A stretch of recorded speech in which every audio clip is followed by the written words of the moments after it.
Hello. Before I get into the video, I just want to show you a little friend that we now have on the channel. He is a little terror, destroyer of the world, ruiner of men. Here he is. If anybody has name suggestions, highly recommend to leave them down below. I hope he becomes a recurring character on the channel. Because, oh my god, look at him. Autumn is almost upon us, which means that is almost time for the dark academia aesthetic to be in full swing again. Not that it isn't always in full swing, but I just feel like fall time is just so perfect for, you know, dark academia looks, aesthetics, feelings, you know, cozying up in your house with a warm glass of tea, and like a cozy sweater, or doing your homework in your recently enrolled fancy university or online course or something, whatever you're in, and sitting down with a candle or a fountain pen or something, you know, just pretentious and stupid, around fall time, right? And the weather's getting colder. Not really for me, but hopefully where you are it's getting colder. And leaves are falling and it's turning breezy and cold, and oh my gosh. It's very romantic, a very romantic time of year for all of us kind of mellow, academic-y types. So, in honor of the coming of fall, the ending of autumn, the beginning of September, I am bringing you some academic book recommendations for this time. I have kind of, would I say, three kind of different genres or subcategories of academia that I kind of want to touch on.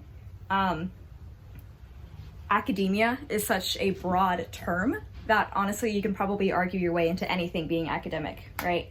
I don't think anything on earth can be seen as unacademic, right? You can argue that ice skating or surfing or underwater basket weaving can be argued in an academic way, right?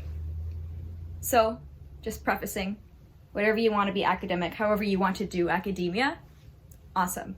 I know that dark academia especially has a lot of issue and a lot of commentary about it really enhancing white European colonial aesthetics, and I think that that is just so, I don't know, it's just, you can have so much more, right? We can look at Desi academia or literature from all types of places from the world.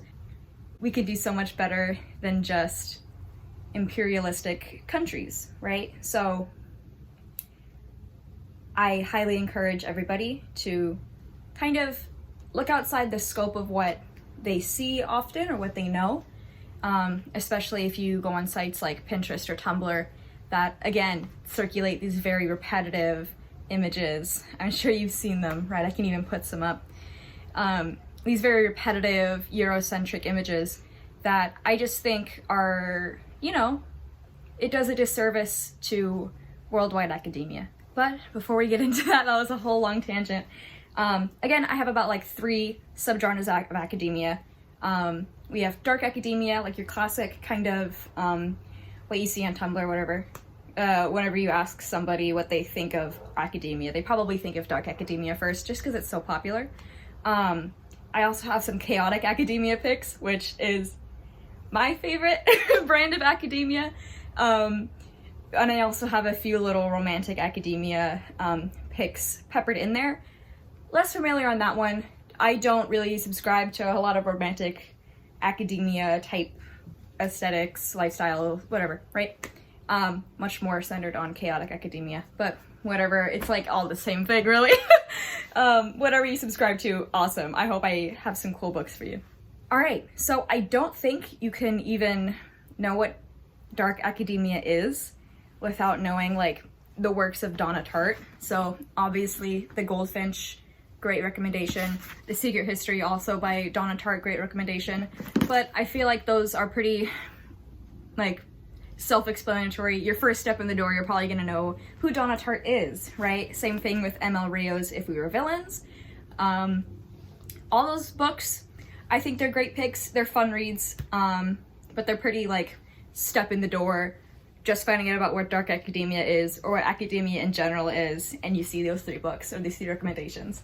So I recommend them. I think they're awesome books. I love Donna Tartt's writing. I think If We Were Villains has a really cool style, and I love the Shakespeare element. But I think there's more. There's more, right? You can always find out, right? So, moving on. These ones, awesome. Oh. These ones, awesome. I like Goldfinch the best. All right, second kind of dark academia, almost kind of chaotic academia, let's be real, is Terry Pratchett and Neil Gaiman's Good Omens. This is a book that came out in, I think, 1992. Neil Gaiman is a fantasy author. If you've heard of American Gods, or if you've read Coraline or seen the movie Coraline, he's written those. Terry Pratchett, don't think I've read much from Terry Pratchett. Can't recall something else that I've read from him, but I do know that he is a very popular author. I'm pretty sure he does science fiction. He could also do fantasy, maybe some literary fiction. I have no idea who he is. But he wrote Good Omens with Neil Gaiman. Awesome book. If you guys have seen the Amazon show, also great. I read the book once I heard that the Amazon show was getting in production, because I am a whore for David Tennant. I love him. Watched Doctor Who. Watched Doctor Who. But I love David Tennant. He's awesome. Love him. So whenever I heard that he was going to star in Good Omens, I was like, oh my god, I'm reading that book. Oh my god, I'm reading it right now. If you guys don't know what Good Omens is about, it's basically a end of the world story that is told within a week of the world ending. And you basically follow an angel and a demon trying to stop it, as well as the Antichrist, as well as a psychic, and then just some guy. Yeah, you follow Angel Aziraphale, Demon Crowley, and them trying to stop the end of the world. It's really funny to read. A lot of just weird things these characters find themselves in. So if you kind of want to be along for the ride, highly recommend Good Omens. The chair has been moving that I set this camera on, that I set you guys on, slowly as I grab each book. I'm sorry for that. But I can't say it's not gonna happen again, so. Next pick I have is kind of in line with fall, the coming of Halloween, kind of scarier, spookier type of feelings that we associate with fall. And that is House of Leaves by Mark Z. Danielewski. I think it's Danielewski. Anyway, how it's pronounced. This book is terrifying. It's kind of one of those reads that you read it at night and it's like, oh my gosh, I need to have the lights on for this. It's kind of a psychological slow corruption of the mind, even whenever you're reading it. It's basically about a film that doesn't exist, that is being written about, that our narrator ends up finding. And you just go through. I found an old bookmark. A little old flyer from my old job. That's cool. Anyways, actually, I'm gonna put that in. I think it saved my last reading point. Whenever I got back into it. Anyways, let me try to find some really cool pages. You can see if I flip through the pages a little bit, the formatting is just crazy. Like it really keeps you on the edge of your seat, seeing how the book changes. And if I can find it, I'll look through. But I think there's a lot of pages with just like images that go along with the story, as well as like different typefaces. If you can see, it's kind of in like a typewriter font, whereas in the beginning, it's kind of in your typical SA Times New Roman book font, right? There's a lot of random interceptions, right? Just like right here, different colors in the book that kind of highlight this. And it's honestly just a fascinating, terrifying, dark read. If you're into horror, highly recommend. The next up, you've probably heard of this book, if not series, or probably series, if not book, and that is The Queen's Gambit by Walter Tevis. I don't really have to explain what The Queen's Gambit is for most of you, if you've seen the Netflix series. I haven't. Oops, I kicked the camera. I haven't seen the Netflix series. I was meant to. I was going to. I sounded right up my alley. I just didn't. But I'm kind of happy I didn't, because now I get to read this book, which actually, this is my most recent read, is The Queen's Gambit. As of recording this, I am on page 200 out of like 250 or something like that. Out of 243. It's been an awesome read. It's very fast-paced. Some of the writing kind of reminds me of like the early American type of writing. Not like early American, but like American convention style of writing with like short, snappy sentences. Think Ernest Hemingway, Albert Camus. But those sorts of very short, rapid, tell it like it is sentences, which, again, provides for a very fast read and experience. But if you guys have never heard of The Queen's Gambit, which, again, I'm not sure anybody on this planet has not heard of The Queen's Gambit. Oh my god, that Netflix show was so insanely popular. But for those of you who have not heard of Queen's Gambit, we basically follow this character named Beth Harmon, who is obsessed, addicted to chess. You follow her addiction and this very personal story of her own struggles and trials and tribulations with chess, these mind games that she plays with other opponents. I, for one, am someone who really loves kind of mental battles between characters, whether that be in shows or books or whatever, right? If you guys want a small little recommendation, I think Great Pretender on Netflix, it's like an anime. Same kind of thing, mental battles and gambling and betting and stuff like that. Conning, awesome. Little recommendation, kind of off the rails. Anyways, I am someone who loves the mental battle between two characters as a plot device or as a theme or as just an event that's happening in a book. I would much rather read about a mental battle than a physical one. And so that's what I think is so captivating about this book, is you just see two people like continuously going at it in a game of chess, right? And you also see Beth Harmon's struggles with addiction and a pretty bad childhood, and her struggles with love and sex and winning and losing, and it's just a brilliant story. All right, getting into another little recommendation that kind of fits more chaotic academia, but I still love so much, is The Master and Margarita by Mikhail Bulgakov. If you've never read Russian literature, or you've never read classics, this is kind of a hard one to start off with. If I can show you, the text is pretty small, and there's just a lot that kind of goes on that sometimes at points feels just really random, and like it's happening for a lot of no reason, and just a lot of weird things are thrown at you. But for as many reasons as it is difficult to read, it is that much more interesting and that much more what's it called, fun. Like, that's much more fun to read. If you've never heard of The Master and Margarita, devil visits Soviet Union as a cat, which is why this cover is like this. This is Satan himself.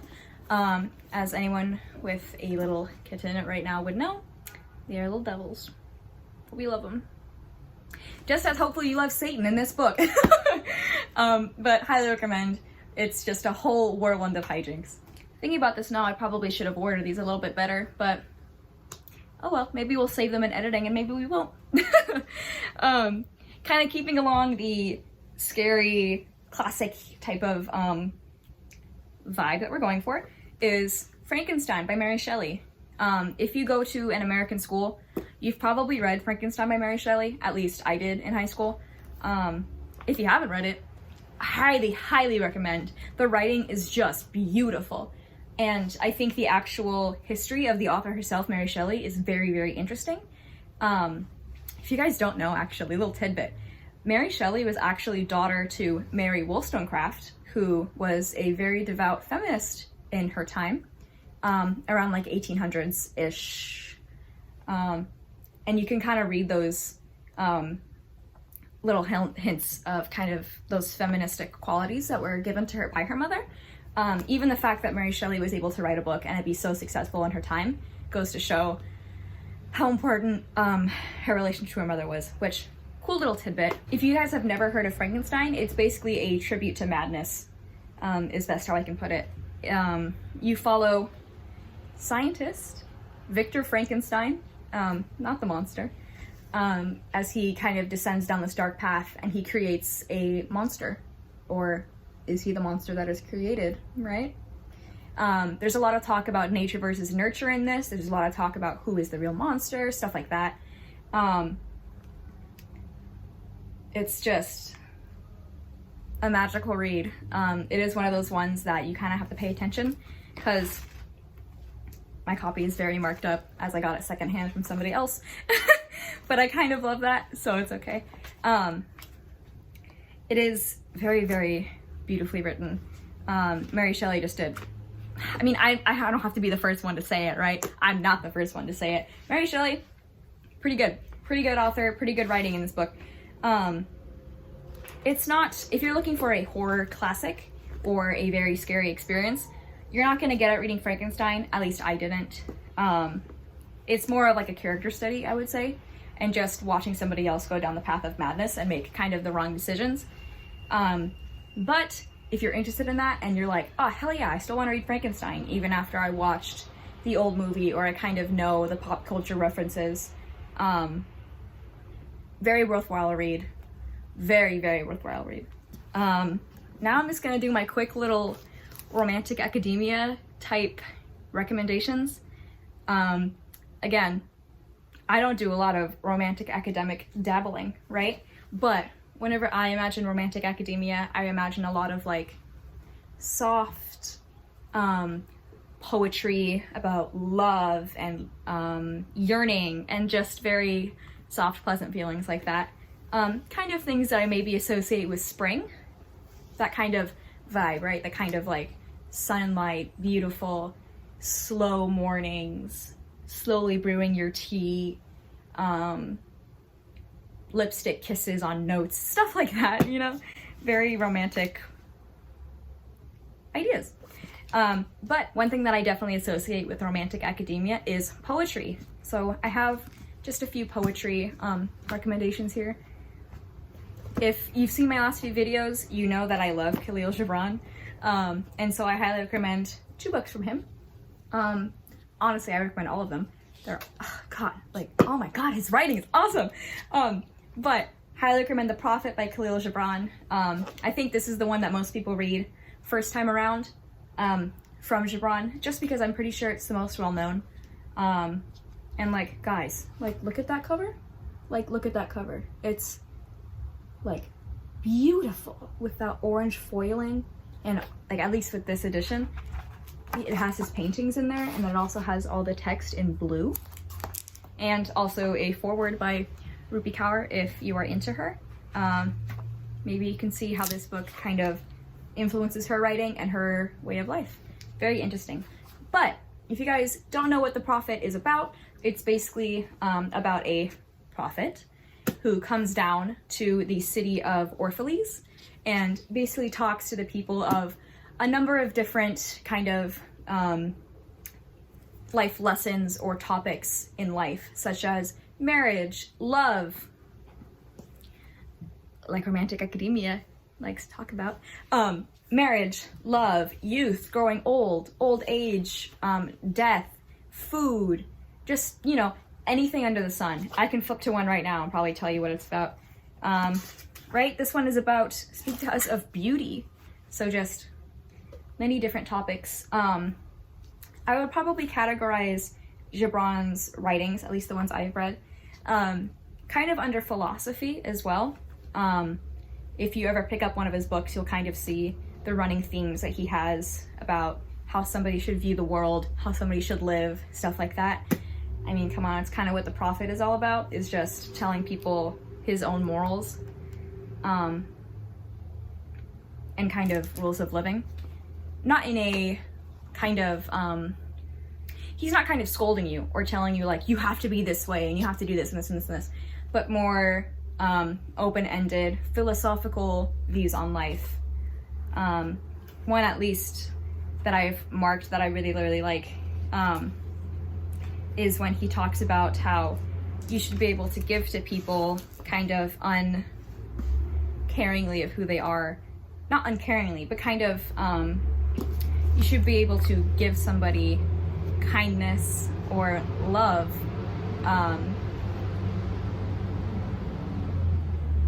And I give that truck driver love too.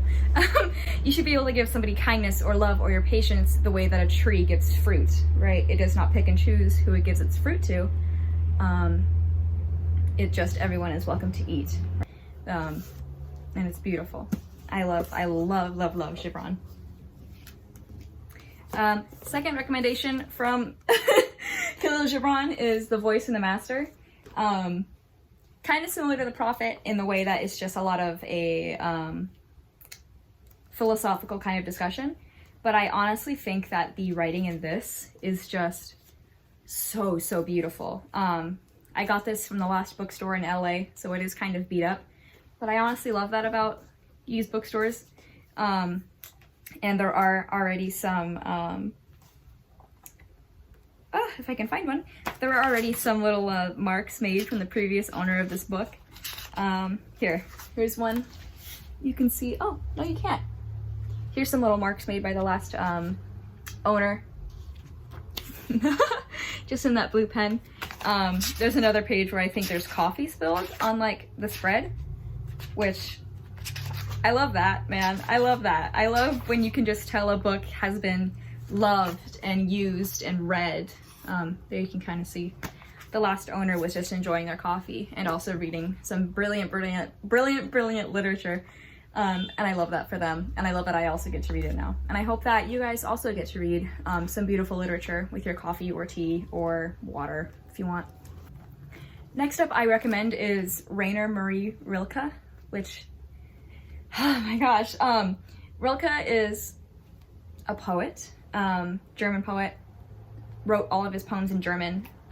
If you look for specific copies, you can actually get the poems to where they're written on one side German and then on one side English, which I don't have that edition, but I think that is a beautiful way of reading his poetry. If you can kind of get your hands on it, or just look up PDFs online, or go to like Poetry Foundation and try to find that, right? But if you guys have never heard of Rainer Maria Rilke, or at least Letters to a Young Poet by Rainer Maria Rilke, this specific collection is just his kind of responses and letters that he would get from different youth of the time, right? And specifically this one is about to one man he was writing to, who would write to him about, you know, poetry and how to be a poet and how to kind of live and have joy and sorrow and work ethic and just, you know, things like that whenever it comes along and you're speaking to your idol about such things, right? That sentence made no sense. He kind of spoke to his idol in, you know, an advice-looking kind of way. And as you read these poems, you just kind of see the relationship the two build, and to see Rilke's advice that he gives to this young man is just very fulfilling and very wholesome. This one I tabbed up a lot, as you can see. I wish I wrote a note as to what they mean. I don't remember. But I wrote a few little tabs, little marks. Here's one that I just flipped to that I think is beautiful. That alone is living the artist's life in understanding as in creating.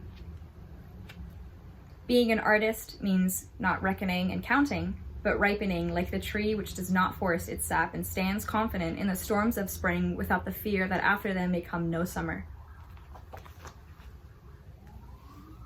Wow. Like, wow, you guys. Oh my god, Rilke. I recommend. If you're down for some beautiful writing, some beautiful poetry, at least some beautiful musings on what it is to be an artist, highly recommend Letters to a Young Poet by Rilke. And then let me get our little demonic prince back. Ruiner of world, destroyer of men. Our buddy, our little guy, our little scrinkly dinkly our little guy, right? We're gonna get him back for the outro of this video. So I hope that in watching this, you have at least a few new recommendations for your autumn reading or just your anytime reading. If you're watching this after autumn, awesome. There is no bad time to study literature and appreciate literature, right? Anyways, it's very fun. I love doing it so far. Super happy to be on BookTube, and I hope you were happy watching, right? That's it from me, you guys. Bye-bye.